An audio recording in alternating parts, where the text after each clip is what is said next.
Welcome to the podcast. This is Lewis Walton, but most weeks you will hear me referred to as Lewis Orlando or just Dr. Orlando. Please keep in mind I am not a real doctor, but I do play one on internet TV. This week Evo and I will be hosting because Jeremy and Kathleen are away. Wait, you're not a real doctor?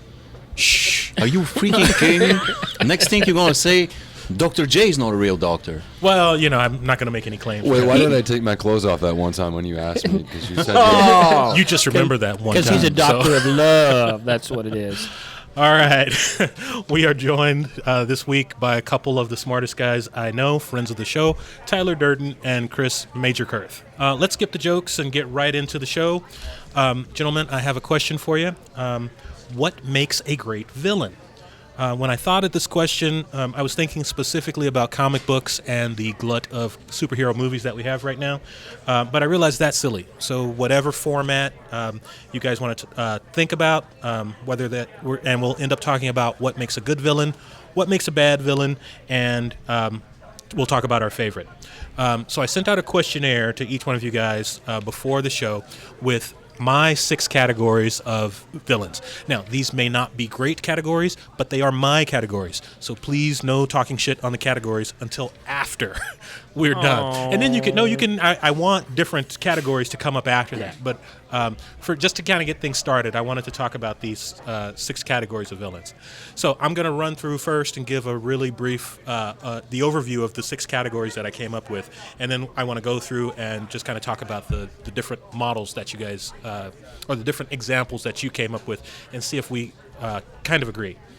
So the first category of villain that I came up with is the super powerful villain. This is the villain that is scary just because they are super, super strong. Next would be the puppet master villain. This is a villain that is super smart, and his ability to manipulate others usually means he's rich and powerful, sometimes just powerful in his little microcosm. But these guys are usually overconfident and greedy, and that's what causes them to fail. The third one is the agent of chaos. This villain is one that really questions kind of what you think about who you are and what you do. We'll get into that a little bit more later. There's one that I call the wounded agent, and that's really just because I couldn't think of a better name for it. But this is the villain that ascribes to some heroic ideal, or maybe even a twisted ideal, and they are willing to commit whatever act they can conceive of to accomplish that ideal. And usually it's something that we would consider evil, and that's why I call them a wounded agent. The fifth one is the paranormal.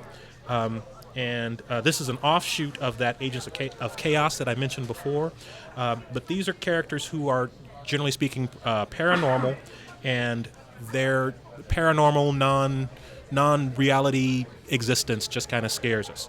And then the last one that I have is the Horde. I immediately thought of the Horde as a group of like villains, like zombies, something like that. But then I realized that the Horde is much more scary when there's just one. So it's just the unstoppable villain, the villain that you have to stop before it defeats you. Yeah. All right. So those are the 6 categories, and we're going to go back up to the top and start with the super powerful. So I'll just throw out my super powerful. First person that came to mind for me was Sauron, and then would be Darkseid, Apocalypse, the Lord of the Rings, right? And Darth Vader. I think that those guys are the ultimate. Darth Vader probably number 1 on a lot of lists. I saw a lot of lists. I put all 6 of these together, and then I went online to see if I was just completely full of shit or not. And for the most part, I didn't find that to be the case, but I did find that there were people that kind of argued about whether or not Darth Vader was the number 1 villain of all time, or usually number 2 or number 3. You spent a lot of time thinking about villains. Well, I got role models, man. I mean, are you sure you yourself, you probably have a monorail in your basement and people in jumpsuits running around. You have a sinister-looking white cat that you stroke behind your mahogany desk. Hairless. Yeah, Good God, man. That's a lot of categories. They're super powerful. Yeah, Anybody come up with anything different than those 4? I dropped in Dr. Manhattan, but I'm not sure he's a villain. Is he a villain? He can In a way, turn he into is. a villain. Yeah, because he's ridiculously powerful, right? Tyler, I'm He's a really godlike. interested in your take on I would this. say he's not really a villain, but he is all powerful. I mean, absolutely. And some of these categories kind of overlap a little bit. I mean, you could go with Oh yeah, I mean, Yeah, they you do, see don't elements they? of all. I think they will The paranormal ultimately and the- all overlap at some point. But if you're going just strictly super powerful, I would just say Galactus. Oh, Galactus. You know, Yeah. I thought of him. For some reason, I didn't write it down, but that was for sure one of the ones that was on my list. I've reached here the glass ceiling of my dorkiness, and I don't know who Galactus is. I'm sorry. he the is nerd a coefficient Marvel- very low. Very low nerd coefficient here.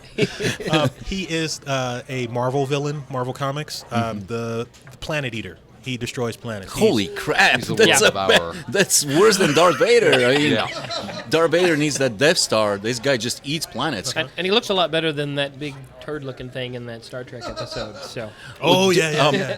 Didn't you tell me once that in the comic book mythology of X-Men, the Jean Grey turns into some kind of villainous entity that can destroy galaxies or I something? am completely going to let Tyler respond to that because it's way too No, complicated. that's true. She turns into the Phoenix, and which is the power of the universe, basically, and she can destroy anything. Anything. Yeah, Oh my anything God. she wants to.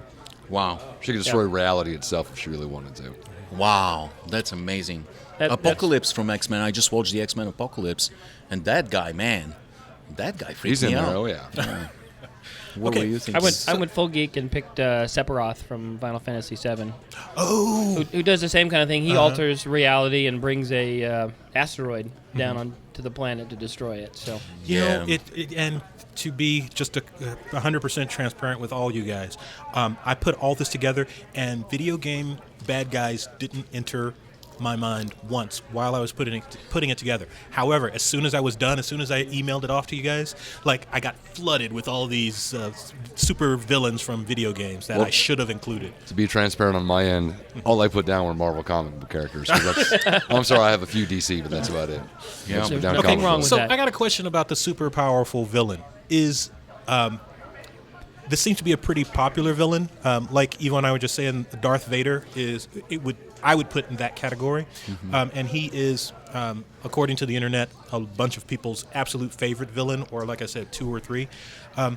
Is that because people are lazy when they tell stories, or is there some deeper psychological profile to having just a villain that is more powerful than anything else that you've ever seen? I think it has to do with not only his amount of power, but just his amount of evil. And I think that because there was no question about who he was, there was no moral struggle, there was nothing except for the last or Return of the Jedi. But minus that, he's just nothing but pure evil. Okay. And you know that from the get-go. Well, and I absolutely see your point. However, there's this. The reason the question comes up in my mind is because Sauron was the first guy that I thought of when I was thinking of sort of the archetype of the super powerful villain. And the one thing that, if the books didn't make clear, the movies made pretty clear, was that power itself was what corrupted. That's why. What's his name? The Gandalf the Grey, and then Gandalf the Saruman. White wouldn't want to touch the ring. Right. Because even though he was a good guy, that much power would have corrupted him. And the same thing with Galadriel. So is it really that Darth is evil, or is it just that he's so powerful that It's the ring that's evil. No, maybe it's Darth the has villain. the ring? no, The Darth villain is the misguided. ring. Darth, no, I would say that the Emperor made him evil. Gotcha. And then maybe so his that- mentor. His mentor made him evil, and then once he kind of gets addicted to the power, it just makes him more and more evil. no, I see it more as he's attached. He's too attached to his emotions. He's too much into, his grief over Padme and that loss. I mean, as silly as that final scene was in Episode 3. That's where he goes off, and he's sort of like I would have put him under the wounded aggressor as opposed to the all powerful, because Wow. he changes at the end. I see the super powerful, and this comes up in anime all the time. It's more about the storytelling and how much transformation the hero has to go through. If it's an all powerful guy that they're fighting, then there's a big transformation that happens throughout the story. Well, the value of this conversation, I think, is that we are actually digging to find out what the origin of evil is, what is evil itself, and why are we attracted to villains so much. Well, could it be because evil lurks in the darkest corner of every human condition, of every each one of us, and this is something that we don't necessarily speak openly about, but it's in there somewhere, and those movies and stories and comic books give us access to this evil to observe it and maybe explore it, find out more about it. But you said it, it's the things that cause evil are more interesting, like greed or power that corrupts and converts normal people to evil people, and maybe the lust for revenge, things like this. And if we look at most of the comic books and most of the movies, most of the stories throughout millennia, these are the things that create an evil character. And that's why I like so much, not necessarily caricature evil villains like Cruella de Vil or say the Joker. I like actually complicated villains that are very normal at first sight. And villains that we root for is one of the categories that you probably should have included here. Villains that we like Tyler Durden. You know, like... Can I tell people how we met Tyler? Oh, I'm not supposed to talk about it. Never mind. Yeah. Very well played, my friend. But as crazy as it sounds, I rooted for Hannibal Lecter. Throughout the movie because he was mishandled. He was No, I agree with you. I mean, I was very delighted at the end of the movie when you see him free and in this different nation, and he's about to go have dinner with his former doctor. Okay, or to eat his former doctor. I'm just going to jump in right now because that is my next category, the Puppet Masters. And Hannibal Lecter for me was really the first guy that I thought of. Yeah, I'm sure everybody here wrote Hannibal Lecter. Did anybody? Because he was the ultimate puppet master. He manipulated everybody. I didn't pick him, but my puppet master was Kaiser Soze. Excellent. That's another villain that you root for as well. Well, it's another good one, I got too, a couple because other it's ones. played so well, you don't expect it until Ultimate puppet master, at the very end, you're like... Hans Gruber, Loki, Lex Luthor, and the Brain from Pinky and the Brain. I'm kind of surprised at you, actually. I'm surprised you didn't put down Raj Al Ghul. There's another good one. You know, With you I and wouldn't your- have considered Roz as a puppet master, but he's a perfect fit. He's all about manipulating people and controlling them. Yeah, Oh, without question. But no, Evo, I think that you are spot on, that there is something about the puppet master that we just seem to adore. And I don't know what that is. Why do we cheer? I mean, the one thing about that group of people that we just named is that they are manipulators. Why would that? We like make us playing cheer? games. That's, you get into cultural situations and people play games with each other. And Also, if you have superior intellect, and you can use it that way, it's kind of endearing. And And it gives you power. yeah. Being able to control and manipulate people is a huge source of power. And it's it's a catch-22. Power corrupts, so there you have it. But these are good examples. But also, there's likable villains that don't necessarily manipulate the situation, and they're still very likable. Like Taxi Driver, for example. Can you call him a victim or a villain? I think he is firmly into the villain category. And I think, actually, he is our next category. Okay. So I'm going to go ahead and move into the chaos agent. That's where I would put Taxi Driver. Travis Bickle. Bickle, almost without question for me. And I completely are okay with anybody that disagrees. Also, I got Joker. I got Joffrey Baratheon from Game of Thrones. Oh, God. And any child under the age of 7. Child Very villain. true. Child Very, villain very is a true. separate category. That really should be a different category. Is separate, like Children of the Corn or Damien from the Omen. There's something really freaky. Those twins from Sinister, The Shining. Something really sinister about little kids being evil. And also in the Agent of Chaos, you can't omit Colonel Kurtz from Apocalypse Now and Hearts of Darkness. The But ultimate. but here's the thing, because I hear what you're coming from, or where you're coming from, though. But Kurtz, he had a plan. I mean, he, in his mind, and there's a lot of overlapping with what we were talking about earlier. In his mind, his plan was working, and his his decision making was the best and the best way to go. And for him, it's not chaos. Are you talking about Kurtz or Trump? You know what I'm saying?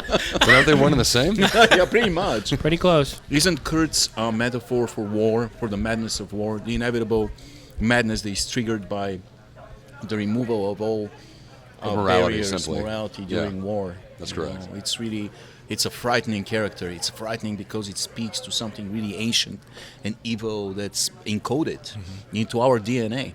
Yeah. Okay, this is going to make Evo roll his eyes when I say it, but I got to say it anyway.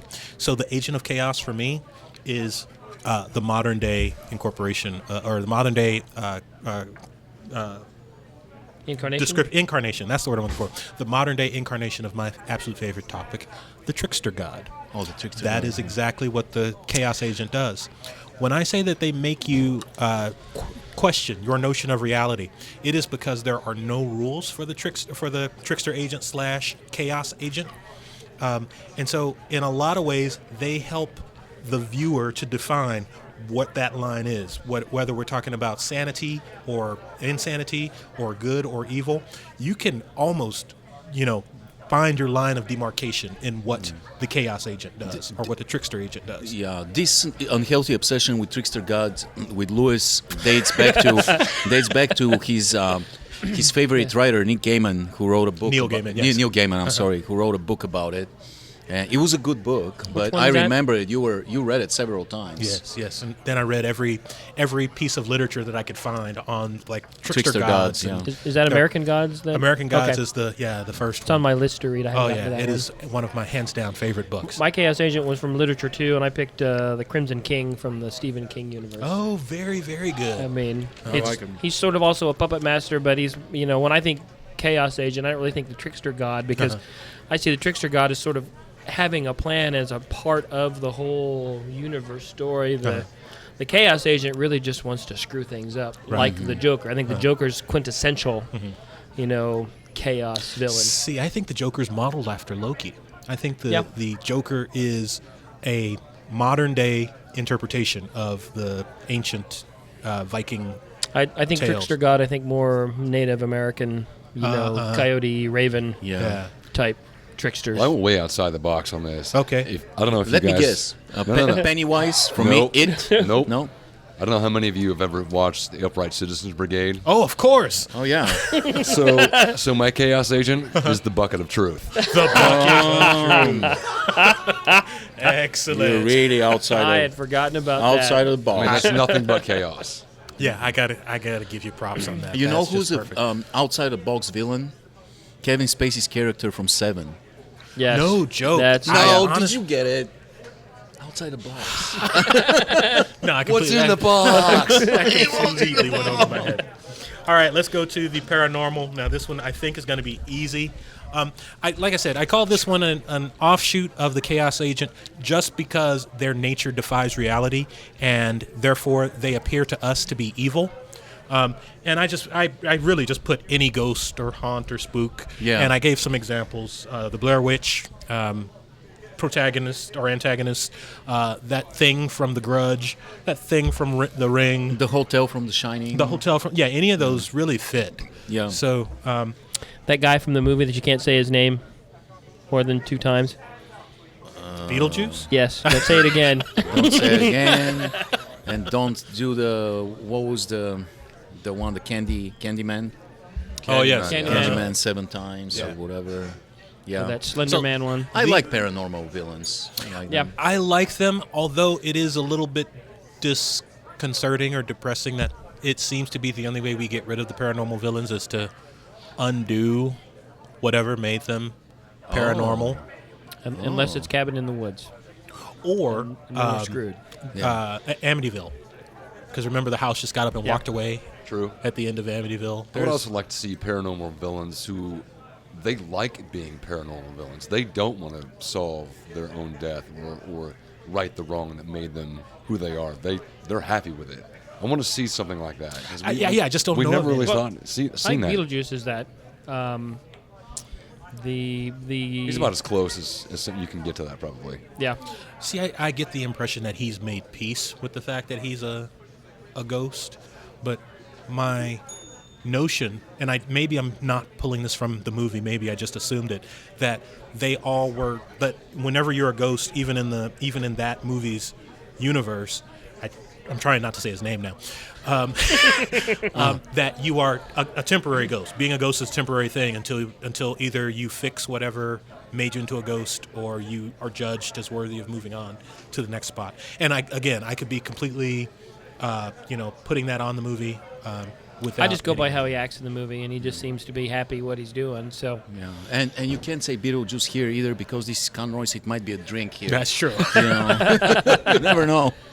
They might serve you. Is the all the movies that involve the Antichrist, is he considered a paranormal? Or, I would consider it. or just part of our mythology? No, when we talk about Rosemary's Baby or The Omen or anything like that, Exorcist. yeah, I would consider that to be, again, the demon the villain that you have to undo. That's really the fix for the paranormal villain. Okay. Last one on my list here is the Horde. Eva already said zombies. Did anybody Wounded Aggressor already, or Huh? did we do Wounded Aggressor already? Or? Are you talking about just a mindless villain that's driven just by instincts and like he wants Not to necessarily, destroy? but yes, a singularity of focus, Like the alien monster? That's what I put. Yeah. I put Yeah. any alien species. I don't care if it's film, book. It's Yeah. any alien species is the Horde. Like E.T. Nope. That bastard with a giant finger wants to probe you. Yeah, it does. Ow. Ouch. The freaking alien proctologist. Believe it or not, the first person that I thought of, or the first villain that I thought of, was the T-1000. Yeah. He had an agenda, though. He was more He's programmed not- than wounded. I don't.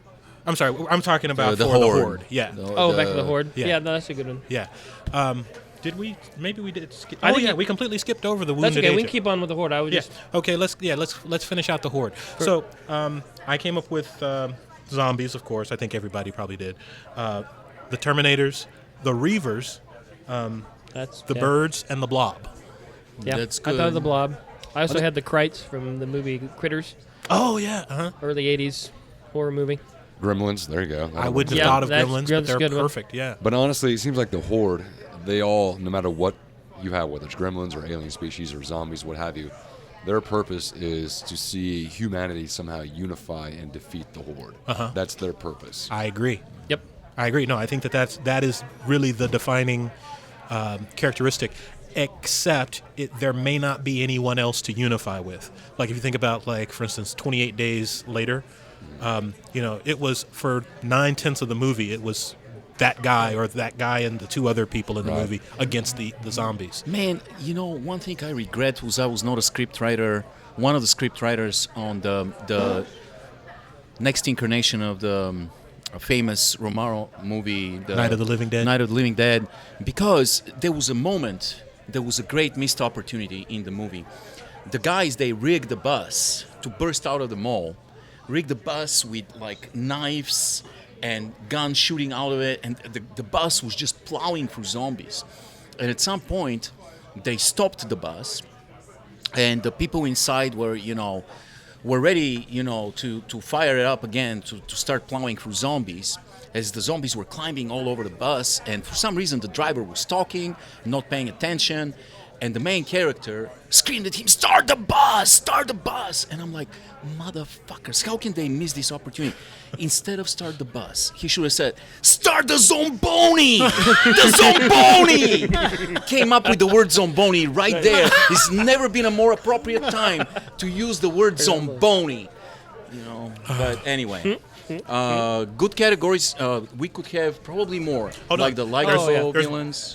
I'm going to come back to that, but I'm going to do the Wounded Agent because that's the one I skipped over.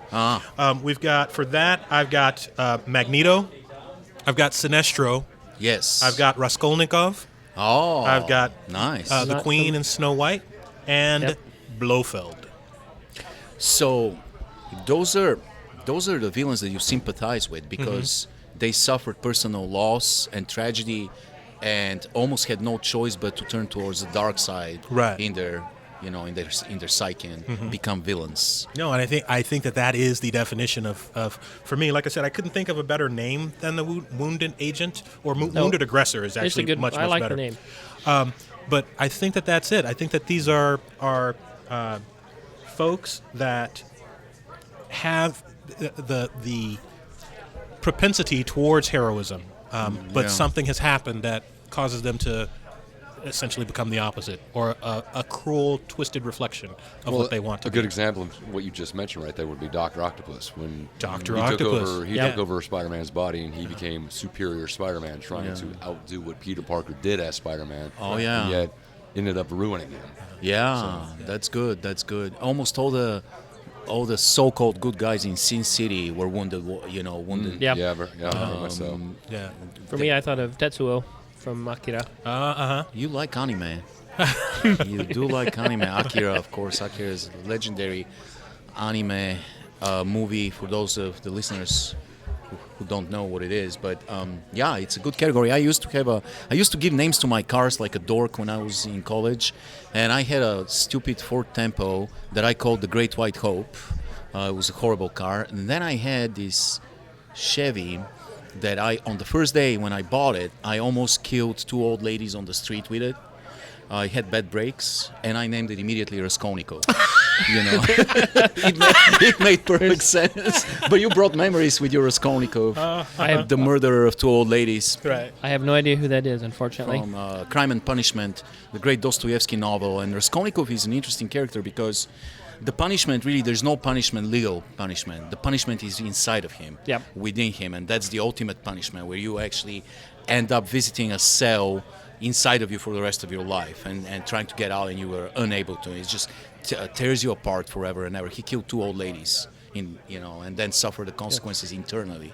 So it's a great book. It's For me to poop. For me, it's a great book. It's another one that's story. been on my list for far too long.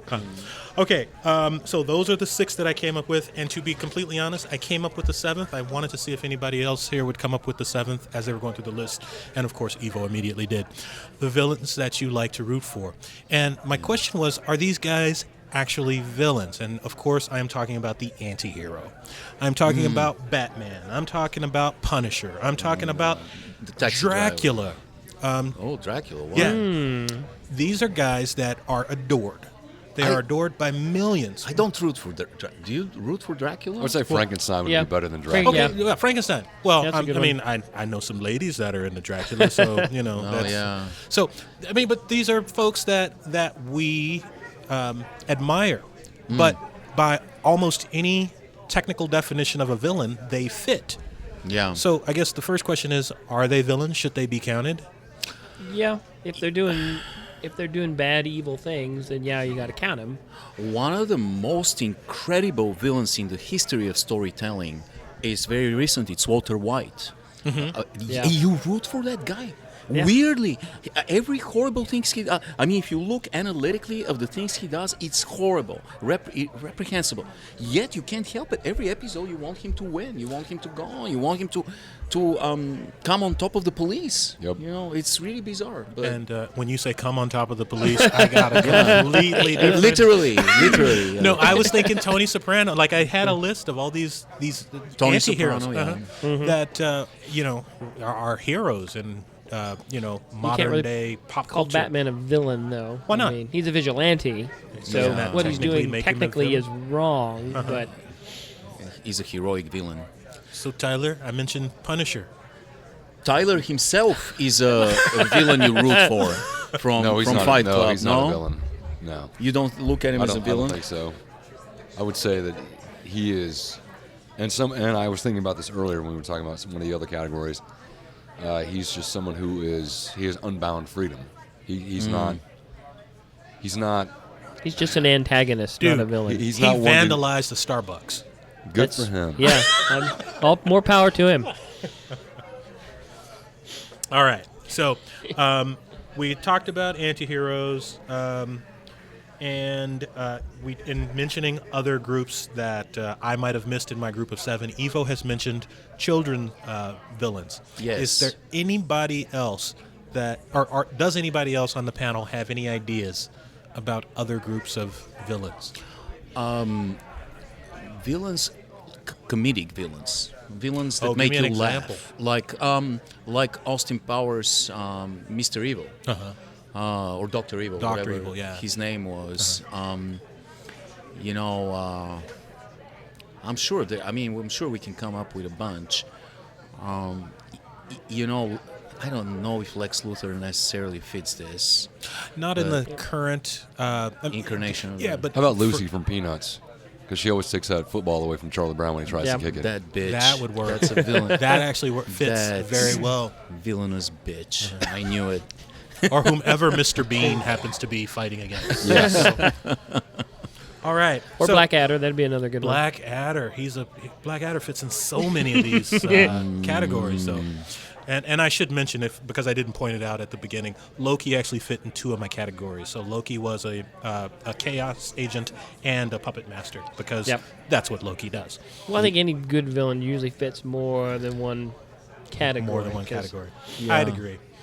All right, so we've talked about villains, and Evo brought up what is my next set of questions, just kind of happenstance, we were talking about it, and that is possible reasons that we might enjoy watching the villains that we do.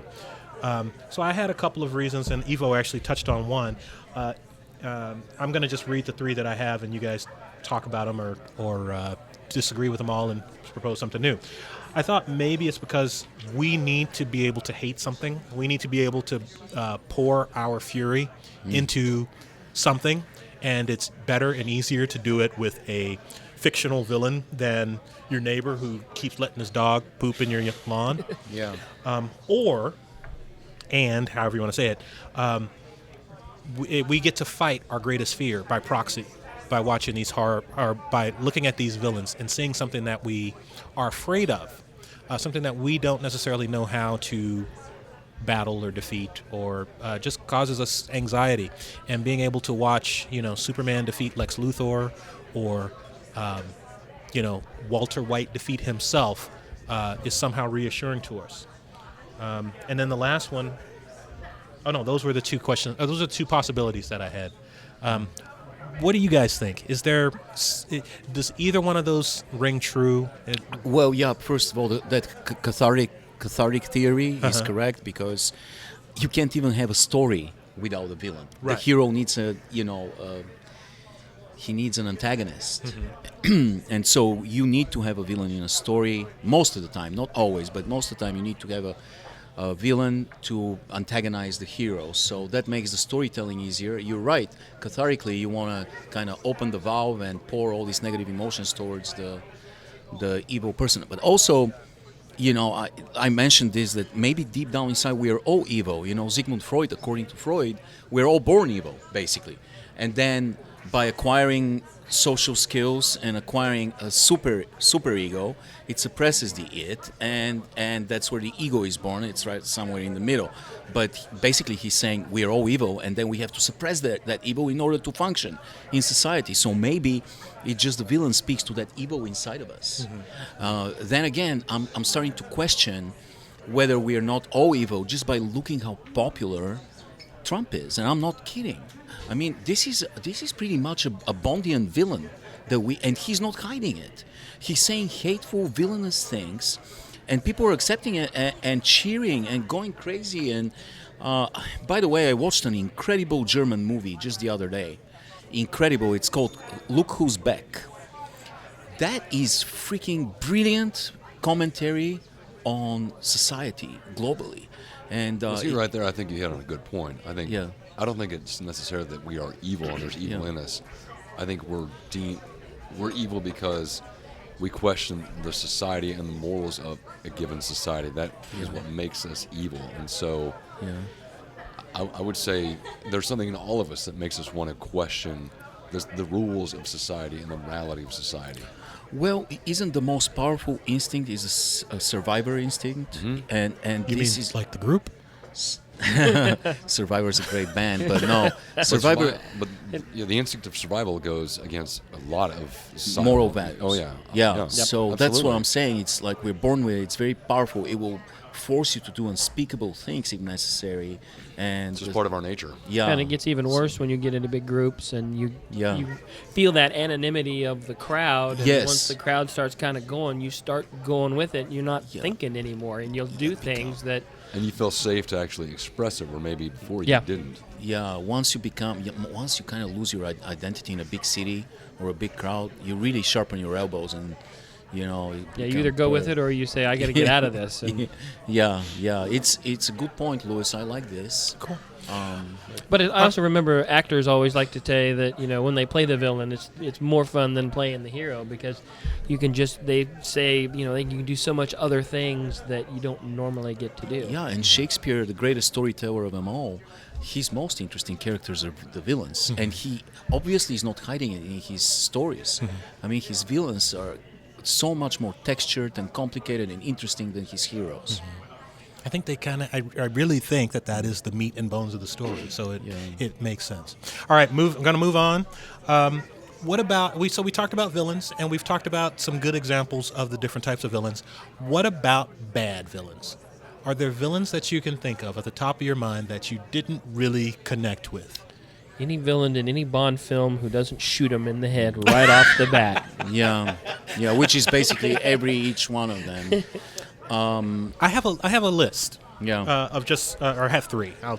It's not a magnificent list, but Humbert. Yeah. Yes. Yeah, I'm happy that you didn't connect with him. I'm really happy you didn't Honestly, connect with him. I was kind of happy that I didn't connect with him. with the it was- Lolita villains. yes. Oh my God. Darth Maul, Yeah. just I kind was- of a lackluster. He was not. He could have been a great villain. And Didn't But have the something aura. happened. What was it about Darth Maul that made him not the coolest villain since Darth Vader? It's not that he wasn't imposing physically. He lacked some kind of aura. He lacked personality. Maybe it was very I one-dimensional. think that's it. Yeah. I think that he I- lacked he was- personality. written terribly. Yeah. Yeah. I Didn't mean, have backstory much. No, and he comes to life a little bit in the animated series, but I wish they'd brought him back sooner rather than. One other one that just didn't connect for me, maybe not everybody else, the White Queen from the Chronicles of Narnia. Yeah. I know that this entity had a backstory prior to the movie, but within the confines of the movie, it was just not going anywhere for me. I tried to connect but failed with Jaws. I wanted to connect with Jaws, but it didn't work for me.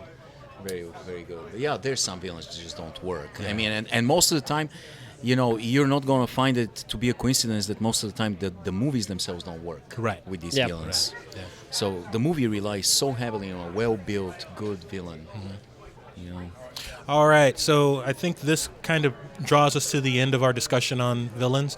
The last question that I have is I want to know what everybody's favorite villain is, and I want to know also if that changed since the course of this conversation. I'm going to start with Tyler since he's farthest away from me. Who's I your really favorite don't villain? know. I really can't pick one. To Really? be honest, I really can't. I say favorite bad guy, and nothing pops in your head. I can't. Honestly, I cannot pick one. Give me two. Okay, you can't name yourself. I really can't pick. I really can't. All right. Yeah. We'll give you the pass then, since you're a guest. Chris, how about you? Favorite villain? Favorite villain I had to pick was the World in the movie Brazil. Interesting. Because it sort of looks like there's somebody behind the scenes, but when you watch the movie a number of times, you realize there's nobody behind the scenes in that movie. Just the way it is. It's just the way it is, and he's fighting against everything, and everything's against him. Yeah, it's good. It's the system that he's fighting against, and it's the same thing with 1984, with any Orwellian story or any anti-utopian story. It's the good man against the system, and the system is faceless. It's everything. It's a great villain. Yeah, the World is a great villain in Brazil. Yeah. That's probably one of my top 3 movies, favorite movies. I love that. I've watched it maybe 50, 60 times. It's insane. It's incredible. All right, sir, how about you? Who's your favorite villain? Probably it's a hybrid between Hannibal Lecter that thing from SpongeBob. What was it? Is Plankton? it Plankton? Is that- Plankton. Plankton, Hannibal Lecter, and maybe Ramsay Bolton from the darn Game of Thrones. Game of Thrones. Yeah. Well, for me, it is now Gladys from the Portal video game series. But at the start of this project that I made for myself of creating a bad guy list, it was Moriarty. Oh, Dr. Moriarty. Yeah, that's- Great dentist, by the way, here in Lawrence. Dr. Moriarty. Awesome. All right, we are going to go ahead and close out for tonight. You have been listening to Wednesday Night Undressed. We really appreciate you taking the time to listen to us. Our show's technical team consists of Neil Rasmussen and Eric Holcomb. They make us sound much better than we really are. The show is recorded in the middle of Conroy's Pub in Lawrence, Kansas, our favorite watering hole, no matter how much we complain. So if you ever want to come out and listen live, just show up at Conroy's around 6 on a Wednesday night, which is just before the trivia game. Stay and play trivia. See you next time on Wednesday Night Undressed. All right. Hey.